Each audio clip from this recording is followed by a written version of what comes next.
Bueno, buenas noches a todos, a todas. Creo que no hace falta demasiadas presentaciones. Hoy nos acompaña, tenemos el placer de que nos acompaña en nuestra universidad Guillermo Moreno,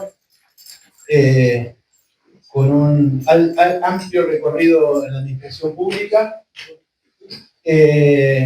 Nos han solicitado el movimiento que él preside, Principios y Valores, utilizar un espacio para dar la cátedra de Economía Peronista, que como ustedes saben, los que son de nuestra universidad es muy ecuménica en el sentido ideológico, Guillermo. Así que bueno, algunos planteaban, pero ¿cómo es esto de hablar de una cátedra peronista? Y yo decía, si podemos hablar de economía, de la economía que se está hablando en todo momento, ¿no? Porque la economía peronista, que es una economía autóctona, no puede tener un lugar en nuestra universidad, en un lugar de debate, de charla, de amplitud. Así que en ese sentido, Guillermo, agradezco mucho la iniciativa de ustedes, los compañeros que están aquí. Y la verdad, darle la bienvenida a todos, agradezco muchísimo su participación y les deseo una hermosa jornada. Muchas gracias. Muchas gracias.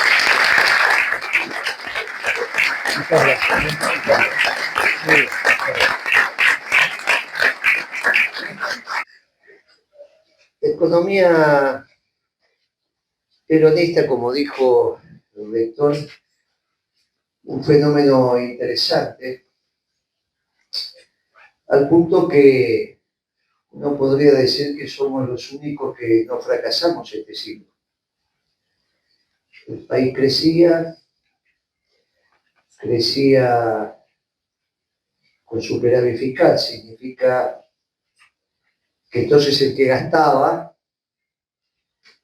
era el sector privado, porque si recaudábamos más de lo que gastábamos, y el sector privado para crecer gastaba en inversión. Esto como para empezar a desentrañar lo que fue la década grande. La idea es, cuando terminemos el curso, que tengamos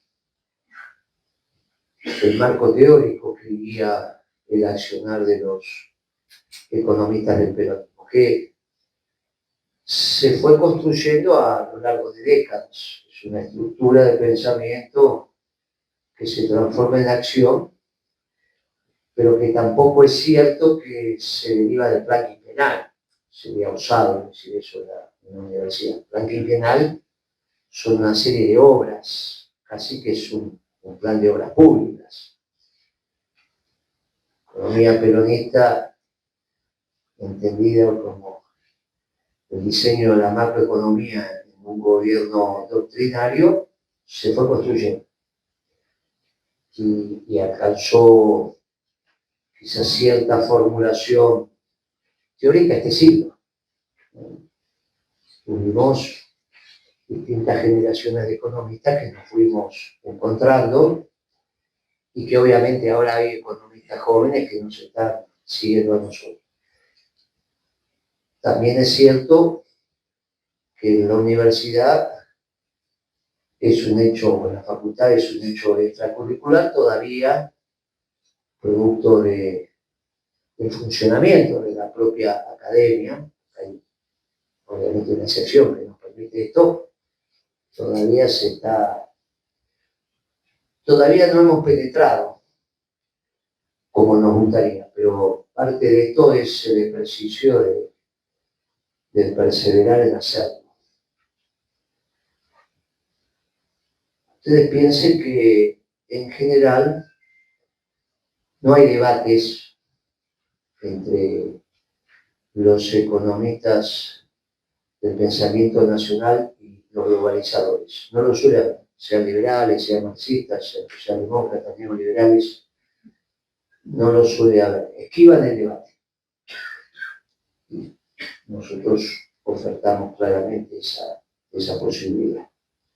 Pero ese debate se esquiva. Algunos temas que hacen a la a la construcción de nuestro pensamiento. El año pasado nosotros presentamos en la Feria del Libro el programa económico del futuro programa del gobierno peronista. Este año presentamos ya el plan de gobierno con 8 ministerios. Fue un trabajo, el programa económico fue un trabajo de economistas, empresarios, dirigentes sindicales. El plan de gobierno ya fue un trabajo mancomunado de 1.300 compañeros que nos juntamos en reunión de todo el país, ya distintas disciplinas, obviamente. El programa económico, que es el que nos convoca, partimos de la idea de que en general hay algún conocimiento porque dominas la disciplina o porque la has ejercido a partir de ser empresario o dirigente sindical. Esto es la estructura que armó el programa de gobierno. Programa económico. En un mundo muy particular, este año está bastante más claro eso con la llegada de Trump, donde la discusión entre los globalizadores y el nacionalismo llegamos a un final feliz para nosotros. Cuando decimos que el mundo está haciendo las políticas que nosotros hicimos al principio del siglo, cuando nos decían que éramos el pasado, finalmente no éramos el pasado, éramos el futuro. Entonces nos atrevimos a darle conceptualización teórica, nos atrevimos. Dijimos, mira muchachos, me parece que llegó el momento porque estamos en condiciones de discutir lo que está haciendo Trump, lo que está haciendo Putin, incluso lo que está empezando a pensar Macron o la señora Meloni y algunos más. Y en realidad ellos están haciendo acciones y nosotros estamos ya teorizando sobre las acciones hechas. Y esto es lo que venimos a reflexionar acá. Sobre las discusiones básicas que ustedes tendrán para empezar a abordar la disciplina, hay dos que son las que tipifican el debate, que tiene que ver una sobre la construcción del valor y la otra tiene que ver con las causalidades de la economía. Sobre la construcción de valor, el peronismo dice que hay una sola clase de hombres los que trabajan, así que adscribimos a la teoría objetiva del valor, que es a ella el trabajo socialmente necesario para bla, bla. Eso es tanto liberal como marxista. En esa ruptura epistemológica se produce fin del siglo XIX, cuando se pasa de la teoría objetiva a la teoría subjetiva del valor, que las cosas valen lo que estás dispuesto a pagar por ellas y que no es necesario ese costo, y eso finalmente la escuela austríaca. Esos son los neoliberales, los socialdemócratas. Este chico anarcocapitalista que anda hablando por ahí va por ahí, es un globalizador extremo, y es en general lo que ustedes estudian en microeconomía. Aclaro esto porque no necesariamente cuando avanzamos en la micro y avanzamos en la macro tenemos claro las teorías de valor que están subyacentes a cada uno de estos esquemas. Nos vamos sobre la maximización de funciones, bla, bla, bla, bla, y en realidad estoy tratando de bajar eso a las acciones concretas de política económica. Lo que llamamos los neoliberales, que serían los nuevos liberales, en realidad no son continuación, son ruptura. El neoliberalismo no es una evolución del liberalismo, es una ruptura del liberalismo. Uno son teoría objetiva del valor, hacemos costos y nosotros dejamos de hacer costos. Esto es un proceso tremendo en la estructura de la economía. Venimos de siglos de hacer costos y dejamos de hacer costos de repente. Dejamos de hacer costos en la estructura conceptual, ¿no? Los empresarios no van a hacer costos, esto es una tontería, gracias a Dios siguen haciendo costos. Pero piensen ustedes que hay una estructura de verdad y es hasta el día de hoy que no hay posibilidad de sintetizar esto, ¿eh? No hay síntesis. Se estudian las dos, pero no hay síntesis. Las políticas que se derivan de ahí son antitéticas. Esto también es interesante. Yo ya no estudié la disciplina como política económica. Me vengo de la dictadura, entonces ya se estudiaba economía, se intenta asociar la economía a las ciencias maduras, pero bueno, los que rompieron con esta disciplina de Argentina en la década del 60, la disciplina nueva, se hablaba de política económica. Donde la dictadura se le saca la palabra política y tiene economía, que es como se siguió llamando después. Pero no hay síntesis entre estas dos cosas, o hacemos costos o no hacemos costos. O los precios se determinan por los costos o los precios de lo que están dispuestos a pagar. Es al margen de los costos. El hecho de que no hagas costos y que los precios se determinen en el mercado trae tras de sí otra situación muy contundente que es la competencia como criterio. Pero ese es un concepto que se asimila como del orden natural, pero es un concepto anglófilo. No es derivado de nuestra cultura greco-romanas, originarias africanas, etcétera, etcétera, que de todo eso salimos nosotros en estos extraordinarios pueblos mestizos americanos. La competencia, que es la disputa y finalmente el triunfo del más apto, es una visión. Está Darwin por ahí. También está la economía de la solidaridad. Uno podría decir, mirá, entre el león y las hormigas, me quedo con las hormigas. ¿Sabes? No matamos al cachorro macho para que no tengamos competencia. Pero bueno, no hay otra alternativa de encontrar un equilibrio si no hacemos costos que es a partir de la competencia. Pero eso de la competencia es una estructura. Nosotros que planteamos una economía justicialista somos más de la solidaridad, la construcción de la comunidad organizada. Entonces es lógico que seamos de la teoría objetiva del valor y es lógico que hagamos costos. Por eso en la Secretaría de Comercio hacíamos costos, devenía de la doctrina. Finalmente, la tasa de ganancia justa y razonable sobre el capital total empleado, que es entrando al balance de las compañías por el lado del pasivo, por las cuentas del haber, todo el activo de una compañía o se le debe al mercado o se le debe a los accionistas. En el mercado está el sector financiero y los proveedores, el sector real. Por eso se llaman cuentas del debe y cuentas del haber. Las cuentas del activo, que son las cuentas del debe, uno dice, ¿cómo? Las cuentas del debe son las cuentas del activo. Sí.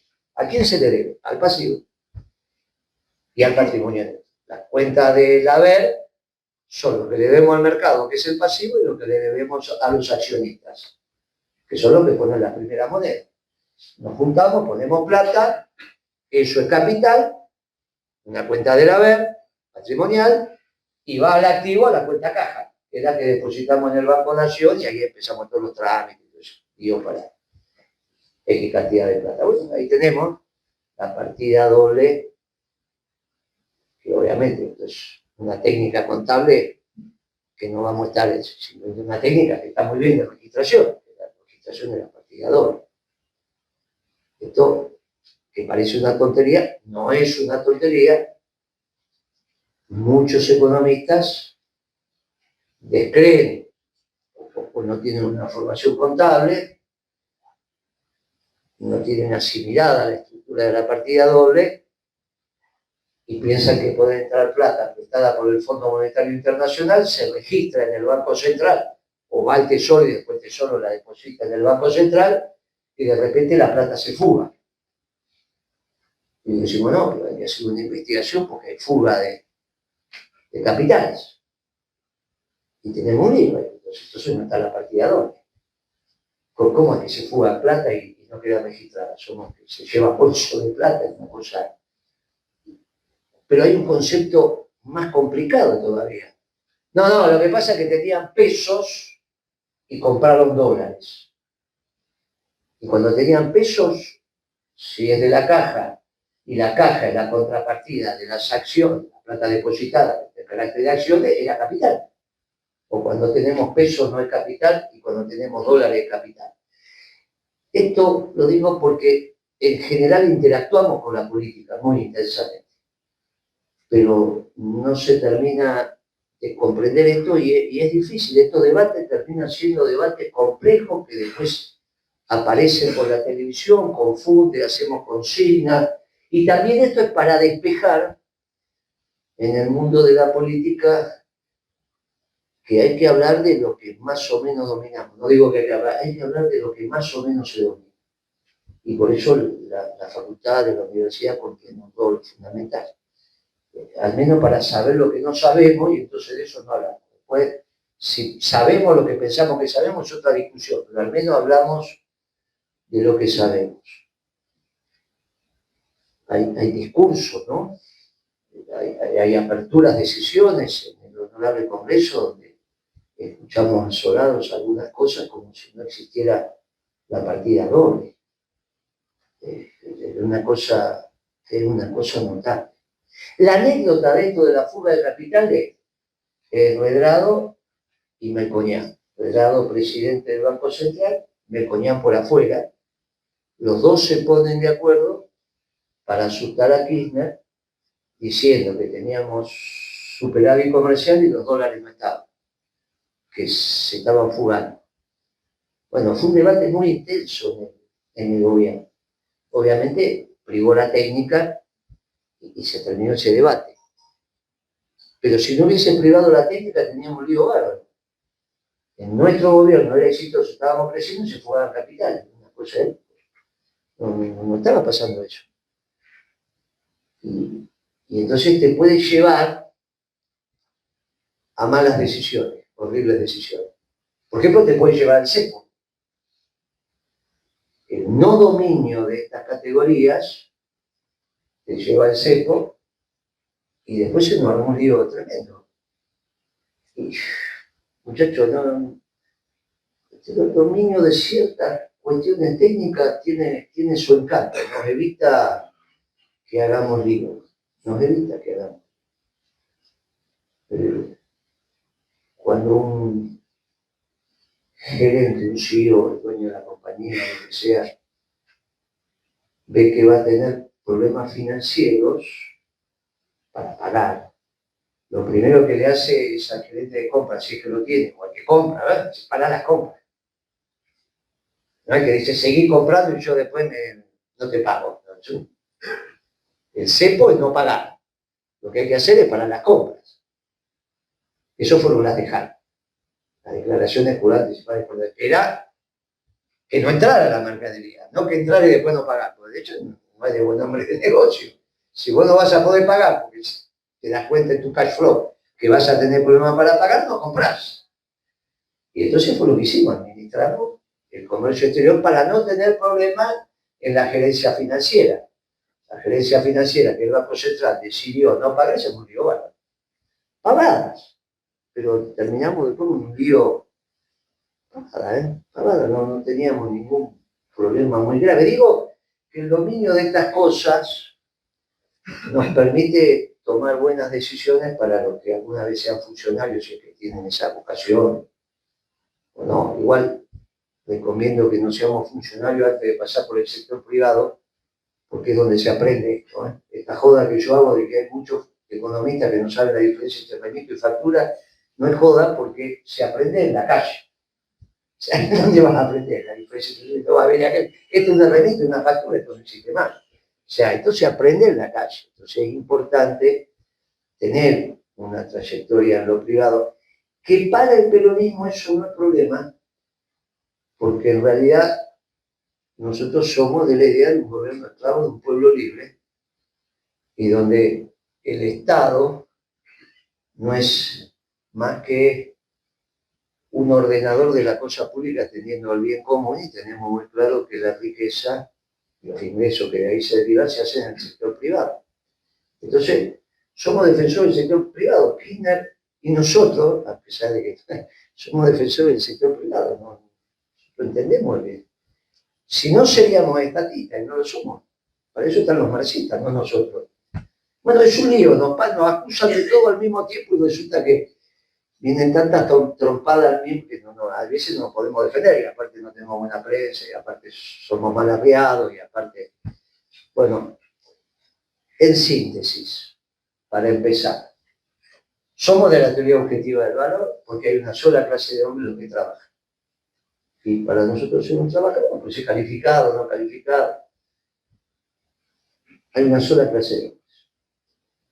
Factores de producción son los que la teoría dice que también podemos hablar que son 3, podemos hablar que son 4, incluimos al empresario, pero esos son los factores de la producción. En los factores de producción es importante que tengamos claro que ninguna de las escuelas económicas considera que el título de propiedad de un bien tiene que ser retribuido. Lo que es retribuido es un factor de la producción. Título de propiedad no es factor de la propiedad de producción. Eso no significa que no exista la propiedad. Digo, en la economía no se retribuye el título de propiedad. Se retribuyen los factores de producción. A los factores de producción le corresponde un ingreso. Pero el título de propiedad, che, ¿cuál es tu título de propiedad? No, no es un factor de producción. El título de propiedad es título de propiedad.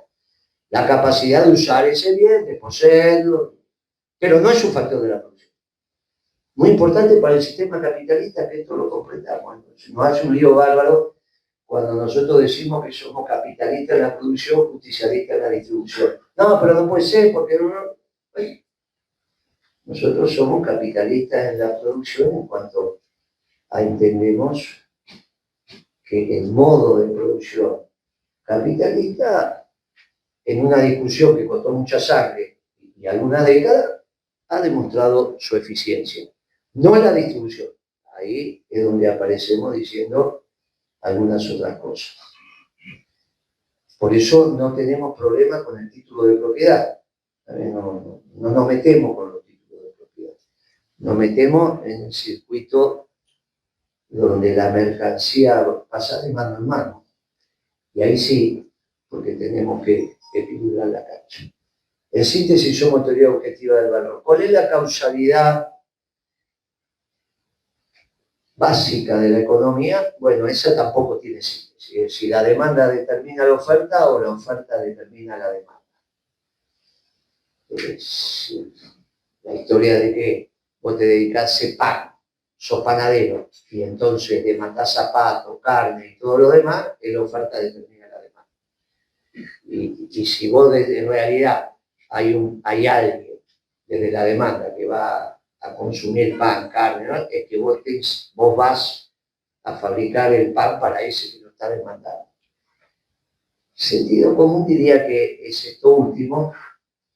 El peronismo responde a esta causalidad de que la demanda determina la oferta, pero eso no significa que en algún momento no haya que incentivar la producción, y para incentivar la producción hay un componente clave que es la inversión.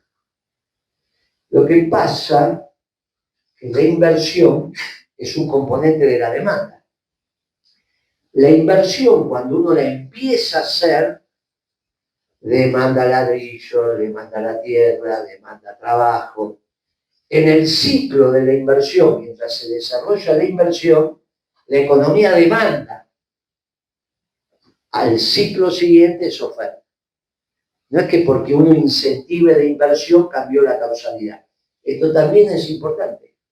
Los peronistas vamos de demanda a oferta, pero a veces hay que ir por consumo y a veces hay que ir por inversión. Pero los dos son componentes de la demanda, junto con el gasto público y las exportaciones. No comprender que la inversión no es demanda nos lleva a confundir las causalidades de la economía. La inversión es demanda. Entonces el peronismo a veces va por consumo y a veces va por inversión. Pero siempre va por demanda a oferta. Lo que pasa es que cambian los componentes dentro de la demanda. Si ustedes hacen la demanda agregada, le va a aparecer esto. ¿Está bien? Le va a aparecer consumo, inversión, déficit fiscal, exportación. Gasto público en este caso es déficit fiscal. El componente plus de gasto sobre recaudación. Resuelto esto, se nos produce ya un esquema de cómo buscamos el set de precios relativos que incentive a los empresarios a aumentar la producción, tendiendo a la justicia social. Bueno, obviamente ahí hay una serie de componentes que tienen que ver con la política más pura de lo que hicimos durante la década ganada o el principio del siglo.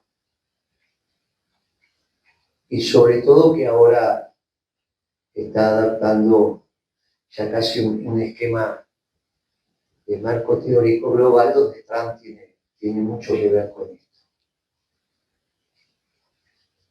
Porque es correcto administrar el comercio y porque hay países que en realidad la estructura de venta de sus productos no está relacionada con los costos de producción.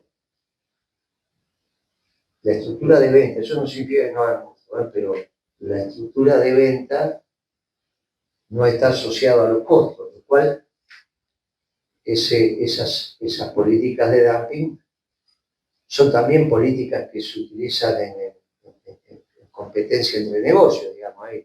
Hay una red de almaceneros, ponemos un hipermercado, ponemos los precios abajo para que no nos puedan acompañar y cuando tenemos una presencia en el mercado vamos a los precios que nos suelen, es habitual, normal, se sabe, lo vemos cuando abre un negocio que abrimos precios a la baja. Ahora, porque esto no va a pasar a nivel país, pasa a nivel país. La política arancelaria de Trump va a terminar en un punto donde lo que va a igualar son sus estructuras de costo con las estructuras de costo de los países que él quiere hostigar, de tal manera que lleve el precio de venta del país que tiene una estructura de costo más baja a su estructura de costo, cuestión que no le destruya empleo. ¿Está mal? No está bien. Si el objetivo de la economía es que haya trabajo, no que no haya trabajo. El objetivo de la economía no es que no haya trabajo en un pueblo. El pueblo tiene que defender la construcción de una economía que le maximice la ocupación en su país. Porque la desocupación rompe el afecto que se construye entre los ciudadanos para construir una nación. No es que el 50% de desocupación no genera nada, no genera un igual. Entonces, que el gobernante entienda, bueno, pero esto entonces en el equilibrio general, la economía está al servicio del hombre. Definición central, no está al servicio del capital. Está al servicio del hombre. El capital es el trabajo acumulado. Bien, está al servicio del hombre, por lo tanto, si el hombre se realiza en la transformación, el trabajo, bien, tenemos que priorizar que esa sociedad, todo aquel que quiera trabajar, pueda encontrar trabajo en el sector privado, que es el que genera la riqueza. Entonces, está bien, es lo que hicimos nosotros. Nosotros, cuando administramos el comercio, construimos ese marco. De decir, bueno, mirá, tenemos que defender al jefe, la jefa de la familia y la comunidad. Bueno, si no hay trabajo, tenemos que llevar. Lo hicimos porque teníamos claridad doctrinaria. Lo que pensábamos que era claridad doctrinaria, que había que hacer eso. ¿Recibimos críticas? Sí. Se está haciendo ahora en el mundo sin ninguna duda. Sin ninguna duda, esto es lo que está haciendo y Estados Unidos tiene la potencia para hacerlo. Nosotros sufrimos el hostigamiento de la Organización Mundial de Comercio, que era la organización que tiene la posibilidad de que este tipo de política no se haga porque es la estructura de basamento, junto con el Fondo Monetario de la globalización. El Fondo Monetario no tiene capacidad sancionatoria, salvo que le debas plata y no le pagues, y la Organización Mundial de Comercio sí. Por eso, la organización clave es esta, que es la derivada del gas, digamos, ¿no? El acuerdo general de tarifas, que viene de Bretton Woods, de los ganadores de la Segunda Guerra. Lo primero que hace Trump ya en su primer gobierno es no mandar los representantes norteamericanos a la OMC. Esto, que era una noticia muy pequeña, significaba que empezaba a cambiar el mundo, porque destruía una de las columnas de la globalización. Pero a nosotros nos tocó gobernar con Bush y con Obama, fundamentalmente con Obama, que fue un lío. Si hubiésemos gobernado en la época de Trump, otro gallo estaría cantando. Esta discusión sobre los proyectos globalizadores y los proyectos nacionalistas permea la economía. Y es lo que ustedes van a estar recibiendo, digamos, en las sucesivas clases que tengamos, incluso sobre discusiones que nosotros damos doctrinarias con los globalizadores, de que no hay programa económico exitoso si no está inserto en un mundo posible. Bueno, este mundo posible, donde vuelve a surgir el nacionalismo, tiene su origen, nosotros lo ponemos ahí seguramente, le ponemos un punto de arranque en el 2004 con Bush, hijo, cuando utilizando recursos fiscales de gran magnitud en Estados Unidos, decide poner plata en energías alternativas, que es lo que conocemos como esos ventiladores gigantes y el biocombustible y algunas cosas más, que en ese momento las mareas, pero ponen plata para un combustible que sabían que existía, pero que no tenían tecnología para darle valor comercial, que es el shale oil y el shale gas. Y los norteamericanos en 6 años se transforman de importadores de energía fósil a ser, bueno, ahora exportadores y en aquel momento autosuficientes. Pensemos que nosotros teníamos un mundo donde los norteamericanos iban a buscar el petróleo y se lo traían por las buenas o por las malas. Y ahora no precisan, ¿eh? No precisan. Ahora al contrario, quieren vender. Eso es el desarrollo tecnológico del shale gas, que es ahí una piedra Pómex, una de las partes, ¿no? Están metidos ahí en las piedras Pómex gigantes que hay ahí abajo, que hay que romperlas, se junta tensión superficial y sale. Y para eso tuvo una tecnología que desarrollan los norteamericanos. Nosotros tardamos en encontrar esto 2 años, entender y encontrar lo que estaba pasando. Estaban bajando los precios en el mundo y pensamos que era la crisis del 2008. La crisis del 2008 fue una crisis profunda pero financiera, intensa pero financiera. No fue una crisis económica, pero a caballo de esa crisis financiera nos vino una transformación extraordinaria en el mundo que tardamos en verla, que es la revolución energética norteamericana, que casi para nosotros humildemente tiene el mismo valor que la revolución industrial inglesa. La ganancia de competitividad del complejo manufacturero norteamericano es muy similar a la ganancia de productividad de la manufactura inglesa cuando transforman agua caliente en movimiento mecánico. Extraordinario. Extraordinario. Estos son capaces de romper una piedra ahí abajo, sacar gas, sacar petróleo. Para que ustedes tengan idea de magnitud, cuando Galucho firma con Chevron, en un acuerdo secreto, ¿no? Que no estuvo bien eso, que el gas que saquen de vaca muerta, ¿qué es eso? Se lo vamos a pagar $6.50 millones de BTU. En Estados Unidos en aquel momento estaba 2,50.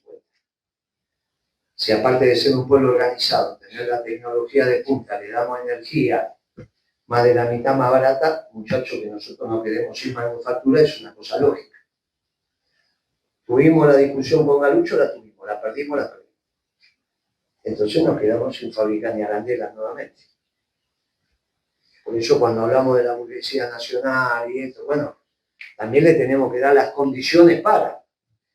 Si nosotros le conseguimos 2.200 millones de dólares a Roca de la indemnización de Sidor, cuando el comandante Chávez la nacionaliza, una serie muy grande que tenían los Roca en Venezuela. Pasan los años y al final Chávez pone 2.200 millones depositados en Londres.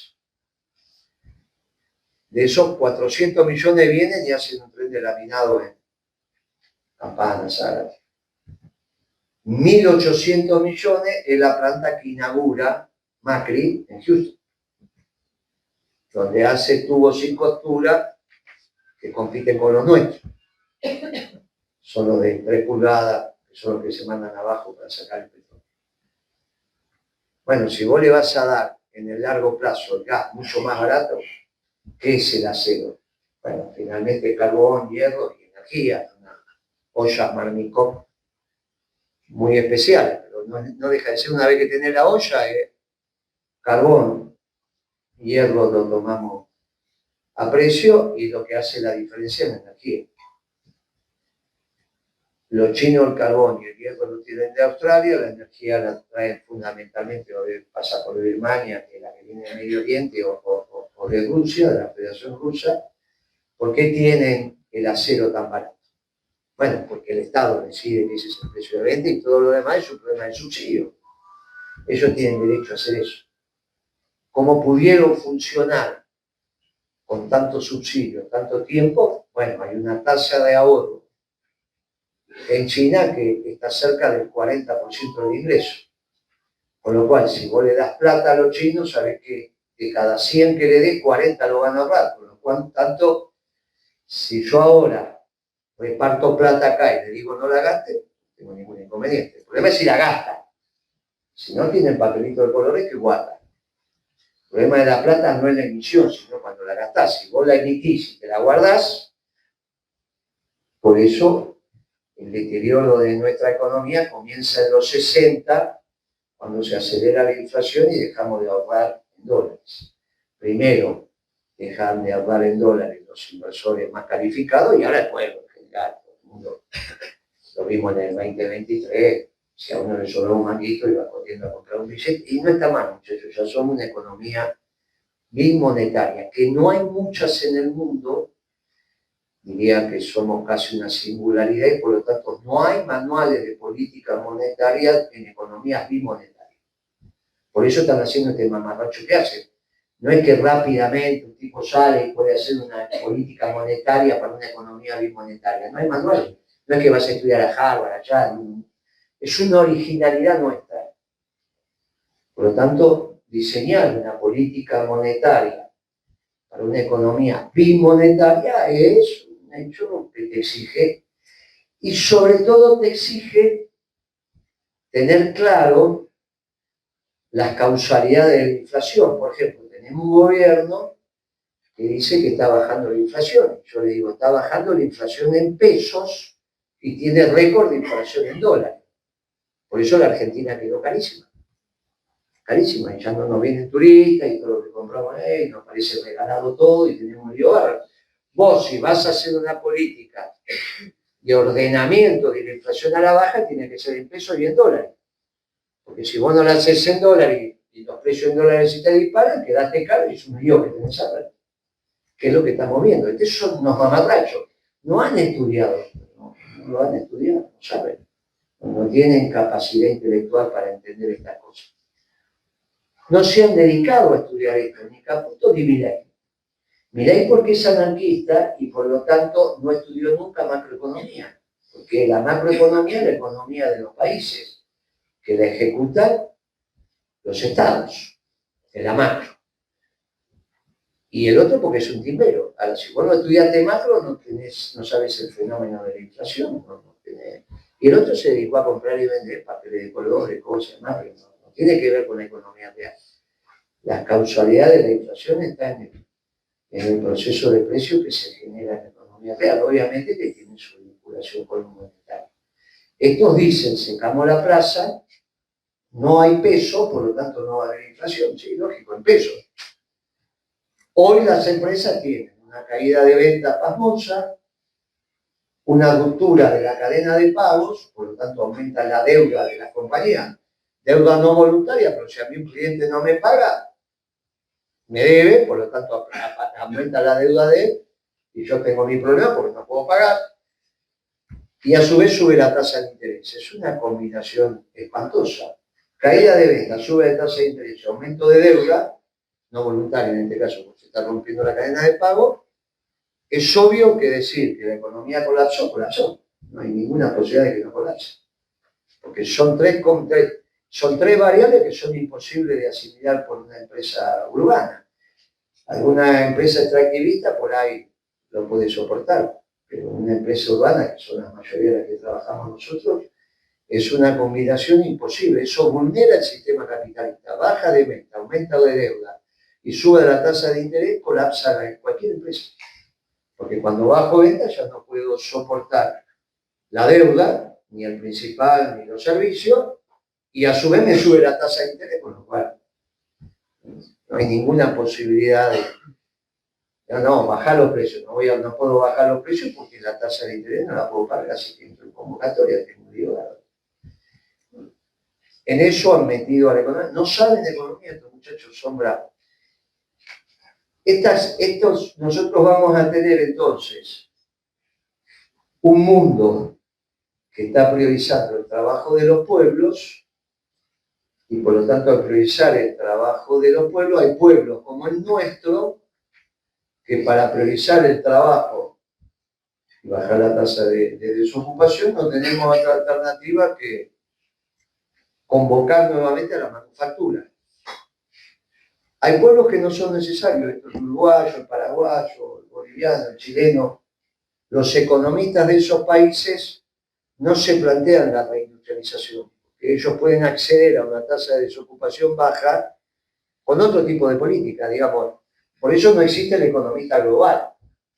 Existe el economista vinculado a su pueblo que entiende la especificidad. Tanto se distorsionó la economía en su estudio que dejó de ser una disciplina social. Se entiende más a la medicina como una disciplina social, aunque todos parece que tenemos algo parecido, que a la economía, que es estrictamente social. Pongamos el caso, es el mismo ejemplo, pero sirve. Si vamos a Santiago del Estero con nuestra familia, estamos en las termas, y se nos enferma el pibe, 12 años, 14 años, se enferma, tiene fiebre, y tenemos un médico suizo que está en las termas, y tenemos un médico santiagueño, que no habla más que... Y anda el médico santiagueño, porque el suizo que puede saber lo que pasa con el agua, con los bichos, con los mosquitos, anda el médico santiagueño que te lo cura. El suizo va a ser un lío bárbaro hasta que te termine de dar lo que pasa. Porque la medicina también, ahora, la economía mucho más. La economía mucho más. Es una disciplina social. Por lo tanto, tenés que conocer tu pueblo y después podés articular con otros economistas para saber las experiencias. Pero pensar que puede venir un chico de Harvard a explicar lo que pasa con la logística de Argentina sin hablar con Moyano es ridículo. Es ridículo esto. No pasa por ahí. La posibilidad de que nosotros volvamos a tomar la economía como una disciplina social implicada con su pueblo, nos coloca en el deber ser de no lastimar lo que estamos estudiando. Y entonces dejamos de ser sádicos. Digamos, no hay ninguna materia en la facultad que sea sufrimiento 1, sufrimiento 2. Bueno, no sé por qué los economistas hablan de esto. No es cierto que cuando uno habla de ajustar la economía, el ajuste de una economía, entendido como equilibrar los gastos con los ingresos, tiene los dos componentes, por el lado del gasto, por el lado de los ingresos. Entonces, uno puede resolver también por el lado de los ingresos cómo equilibramos el erario público. Nosotros gobernamos con superávit fiscal y superávit comercial. Para una economía bimonetaria endeudada no hay otra alternativa. Una economía bimonetaria endeudada, tanto el sector público como el sector privado, pero pero mayoritariamente el sector público endeudado, no hay otra alternativa para pagar la deuda que tener superávit fiscal. Pero no alcanza, porque si el Estado tomó deuda en dólares, que tenga superávit en pesos, nadie te va a aceptar los pesos. Por lo tanto, también tenemos que tener algún superávit en la balanza comercial, porque si no, ¿de dónde sacamos los dólares?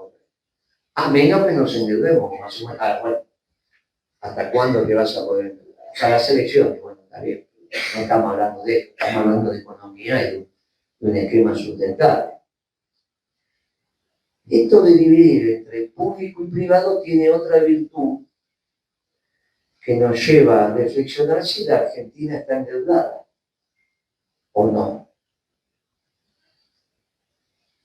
Nosotros decimos que la Argentina no está endeudada, con lo cual violenta el sentido común, sobre todo de la política. El que está endeudado es el sector público, pero el sector público no es la Argentina, porque dijimos que es un gobierno esclavo de un pueblo libre. Si el sector privado es acreedor del mundo, significa que tiene dólares por encima de sus deudas. Y resulta que el sector privado argentino es acreedor del mundo. Al sector privado argentino, los norteamericanos le dieron papeles de colores y le permiten comprar en Francia todos los perfumes que quieran. Somos acreedores, pero también podemos comprar tecnología, podemos comprar lo que tengamos. Tanto es el trabajo la fuente de la riqueza y por lo tanto del ingreso de un pueblo, que nos llenamos de pobres porque nos llenamos de plata.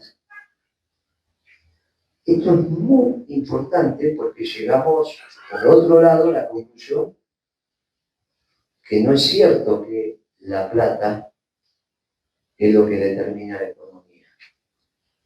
Eso lo dicen los banqueros. Y lo dijo Lenin también, cuando habló del capitalismo financiero, que no terminó de explicar a qué se refería. No, que los chinos tienen los pagarés que hicieron los norteamericanos, que serían buenos. Bueno, que los chinos vayan a cobrar a ver si pagan los norteamericanos. Van a encontrar una manera, ya lo hicieron en el 71. De Gaulle le mandó los dólares para traerse el oro, porque era, ¿se acuerdan? Hasta el año 71 los dólares eran convertibles a 35 dólares era una onza, que es un tipo de onza, una unidad de peso. De Gaulle juntó los dólares, le mandó los dólares, y en el medio del Atlántico Nixon le dijo: no somos más convertibles, pegó la vuelta al avión, con lo cual De Gaulle se quedó con los dólares. Quería el oro, ¿no? El oro se quedó allá. Lo mismo le va a pasar a los chinos si quieren ir a cobrar. Ahí entendemos la importancia del vector militar, que es como cualquier cobranza, cualquiera que haya trabajado en un frigorífico, que son los muchachos bravos, esos son bravos, los matarifes, dejan a media red, no hay boleta, te voy a cobrar, y si no te voy a cobrar, te voy a buscar. Es la capacidad de cobrar, es el vector, digamos, que en eso los norteamericanos son el número uno, en eso es. Como el vector militar norteamericano es que de verdad, el vector militar norteamericano, por eso Trump puede hacer lo que hace. Cuando nosotros hacíamos lo que él está haciendo ahora él lo hace y nadie le tira la bronca. Esto es la vinculación de la política a la economía y el vector militar. Por eso, para comprender lo que pasó ayer en Plaza de Mayo, digo, bueno, cuando Netanyahu decide bombardear Irán, toma una decisión política. Cuando Irán bombardea Tel Aviv, toma una decisión política, porque finalmente la guerra es la política por otros medios. Cuando nosotros llenamos Plaza de Mayo ayer, no es un tema que no pasa nada. No es lo mismo, por eso, cuando Patricia dice recién, ayer hubo 47.200 personas, porque medimos, hicimos toda la polinómica. Bueno, 47.200, dijo recién, escuchaba en la... Bueno, no es lo mismo decir 47.200 que 500.000 o 1.000.000. No importa, nosotros. Es importante esto porque habla de la capacidad de tomar decisiones. Esto, al menos nosotros hoy estamos un poquito más contentos. Porque mostramos que nos volvemos a juntar. Es un tema interesante, vamos a ver cómo evoluciona esto. Esto que nosotros tenemos en términos de cantidad de dólares, estos muchachos, al igual que Maduro, lo quieren utilizar para el consumo. Es un problema, nos vamos a llenar de zapatillas Adidas, Nike, todas fabricadas en otros lugares. ¿Qué dice el peronismo sobre esos dólares? Por eso fue una macana en seco. Desarrollemos centrales nucleares, puertos, autopistas, y en su medida y armoniosamente, no hagamos macana. Eso significa que por año no pueden entrar más de 20.000 millones de dólares plus. Si esos 400.000 millones me vienen todos juntos, no vamos a poder exportar ni soja, cosa que ya casi ahora no podemos hacer. Imagínense a dónde se va el tipo de cambio, si entran 400.000 millones todos juntos. Loco estos tipos. No vamos a poder vender nada. 20.000 millones es lo que la economía absorbe sin deteriorarme el tipo de cambio. Si me deteriora el tipo de cambio, por el lugar donde estoy ubicado en el mundo, necesito mucho de logística que tiene que meterse al precio. Por lo tanto, necesito un tipo de cambio que me compita, me compense la logística.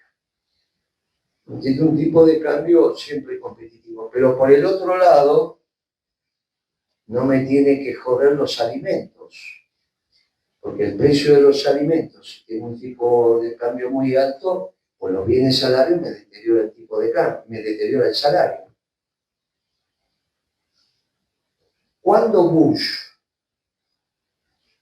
es muy interesante este Bush hijo, tenía cara de tonto, no era nada tonto, hicimos lo que hicimos en Mar del Plata, pero tipo interesante.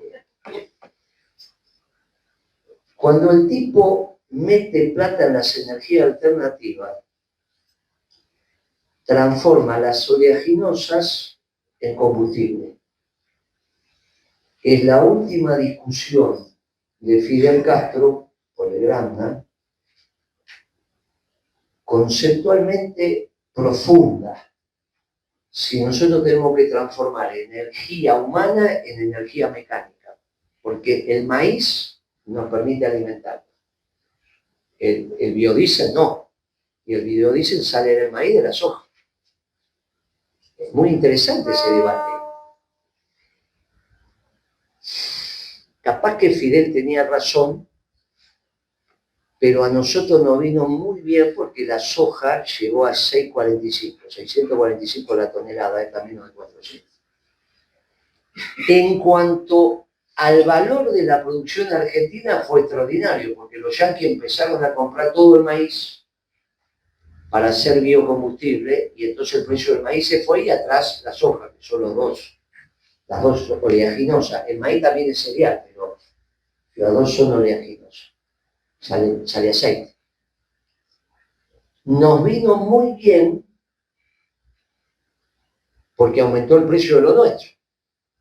Nos vino muy mal porque tuvimos que armar la Secretaría de Comercio. Porque en cuanto el maíz y la soja alcanzó ese precio, todo lo que se deriva de ahí, por ejemplo, las vacas comen maíz, comen soja y derivado de la leche, se me fue a las nubes. Y si me aumenta el precio de la comida, me cae el salario. Y en un gobierno peronista no puede caer el salario, porque tenemos un problema de justicia social. Si me cae el salario, con tanto de poder adquisitivo, no soy peronista. No es joda esto, ¿eh? Para, si sos un gobierno peronista, vos no podés joder con la distribución del ingreso. La distribución del ingreso el poder adquisitivo de los ingresos populares, pensiones, jubilaciones, sueldo y salario. Si subo el precio de la comida, gana menos. Ahora, ¿cómo hago para que esos precios de afuera no me peguen en la comida adentro? Y tengo que poner retenciones. Y ahí se me armó. No es que lo hicimos porque no, muchachos, no se hace política, no se hace tortillas sin romper huevo, enseñaba el género. Y esto es, hay que hacer política económica y uno dice, no, pará, mi columna vertebral son los trabajadores, muchachos, vamos a entender esto. Vamos a comprender, en una economía solidaria esto se entiende. Si todavía el concepto de solidaridad no está instalado, esto no se entiende. No es, Mastelone lo entendía, el dueño de la Serencia. Por eso nunca tuvimos un sí y un no con los 15 productos que consume la muchachada, derivado de la leche. El resto, ahora, no es que le venía mal nuestra política, Mastelone, porque incentivábamos el consumo de una empresa que hace 110.000 pedidos por día. 110, 120 en mi época. Un día que vende mal hace 95.000 facturas por día. Una cosa extraordinaria. Cualquiera de ustedes, ¿cuánto factura? Los tipos son una empresa de logística extraordinaria que lleva leche y derivado de la leche. Es una empresa, el Tano ese es una empresa, un fenómeno. Ahora, si le doy el gasoil caro, como es todo logística, la leche no puede ser barata. Va del tambo a la usina, de usina al centro de distribución, del centro de distribución al almacén. Y vos vas a comprar la leche y pensás que no pasó nada. Va a abrir el sallero, tirar, no importa nada. No, la economía es una cosa. Ahora, si el gasoil está caro porque el galucho me lo da caro, la leche no puede estar barata. Porque yo de la venta de la leche me pago el gasoil, entre otras cosas. Más toda la energía que me llega por electrones, pero que la generación también tiene fuel, gasoil. ¿Está bien? La energía es un lugar tremendo para la competitividad. Entonces tengo los alimentos que tienen que ser abundantes y baratos y la energía que tiene que ser abundante y barata. Ahora en la Patagonia tienen energía. ¿Me la van a dar barata? ¿Quién la dio? Los 2 últimos años de nuestro gobierno con Cristina se complicó, vino Galucho. Ojo que estas decisiones son así, muchachos. Ustedes dicen, no. Para los que lleguen en algún momento en la discusión con la política, esto es así. Esto es así. El gerente financiero de YPF, Arceo, que lo puso Kicillof, el domingo pasado, en el suplemento económico de la Nación, le hacen un reportaje extraordinario que aconsejo leer. Y dice, gracias a Dios, ahora tenemos la energía en la Argentina a precio internacional. Mira qué gachito. Con lo cual, si la tenemos a precio internacional, no puedo tener la logística barata. Tengo que mudar la Argentina al hemisferio norte. ¿Cómo? Salvo una vez pusieron un motor de una isla, no sé, había una serie antes, ¿no? Que es una serie muy divertida.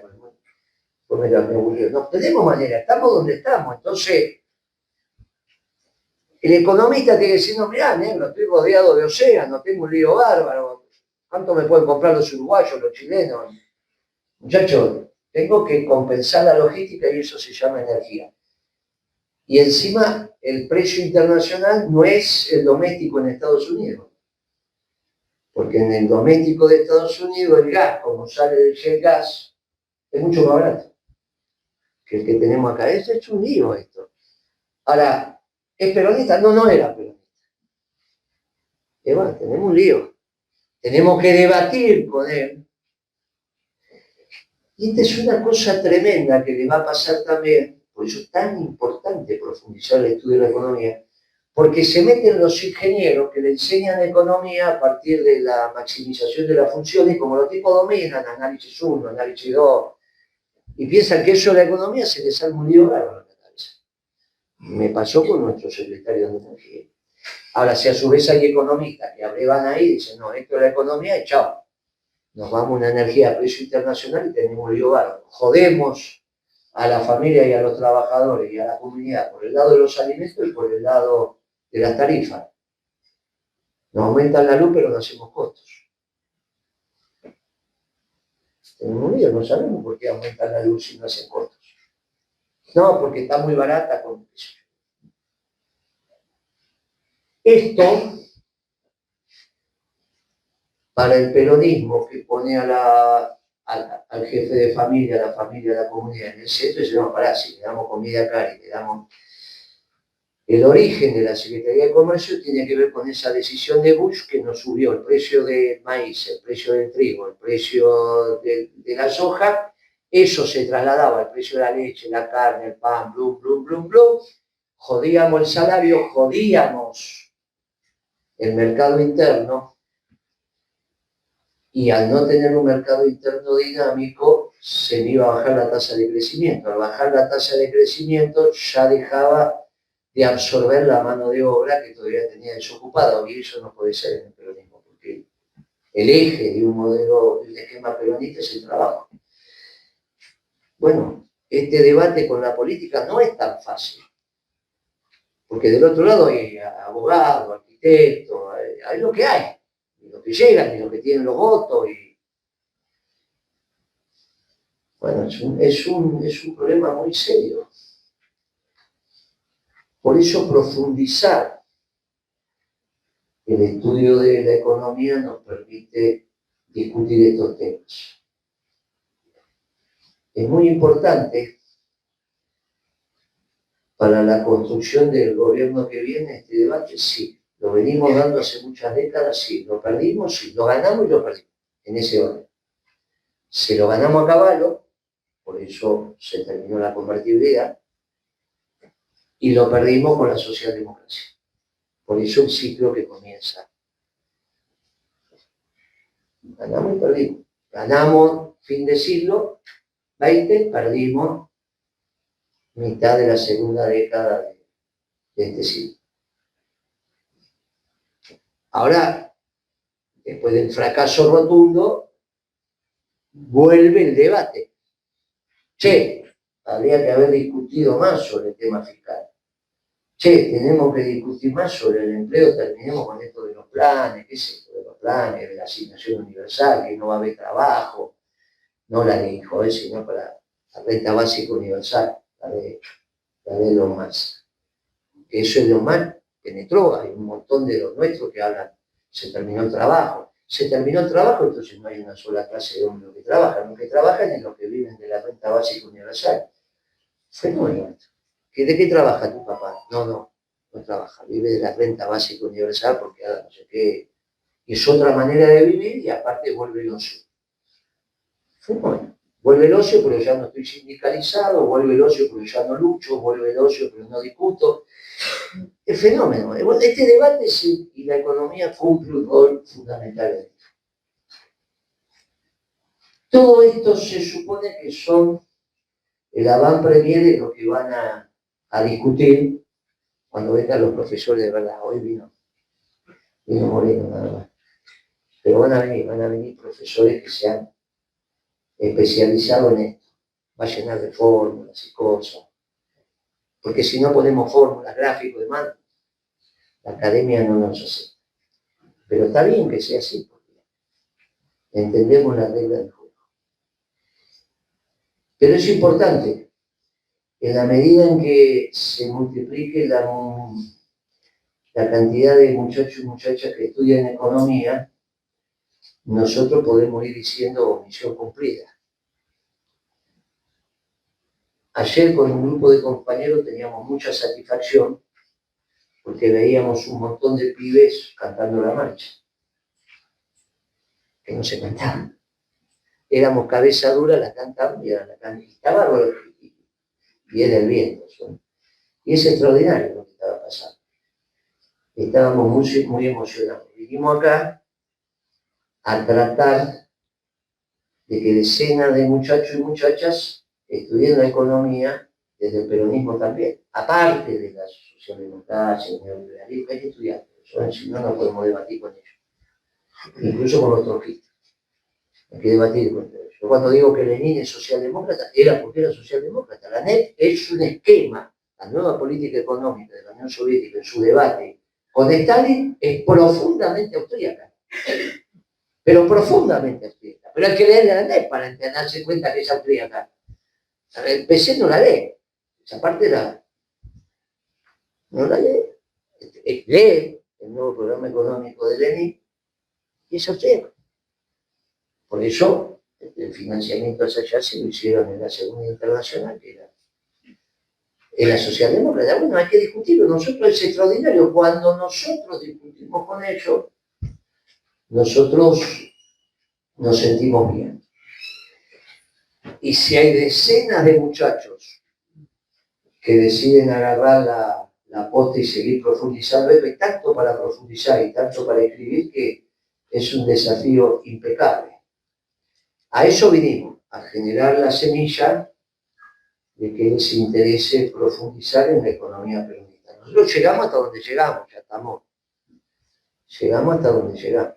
Ahora hay que evolucionar en este conocimiento, que es el conocimiento verdadero, y eso da satisfacción.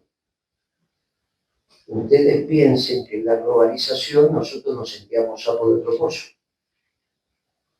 Piensen, Moreno, a la edad de ustedes, caído el muro de Berlín y que venía la globalización y Fukuyama diciendo el fin de la historia porque ya nos sentíamos. Tanto como me sentí en el peor momento con Alberto cuando sabíamos que iba a fracasar y me hundía el proyecto. Me llevaba al peronismo, una doctrina que empezaba a ser verdadera. Hoy el mundo empieza a demostrar que tenemos la verdad. Perón se murió sin saber si tenía la verdad. Porque dudar, a mí me tocó vivir lo suficiente para conocer este mundo extraordinario, que dice que la doctrina peronista parece que es la verdadera. Es extraordinario. Si ustedes profundizan alrededor de la verdad, no sé si van a tener plata, pero al menos con el último don de Dios van a tener la satisfacción de la verdad. Muchas gracias, muchachos.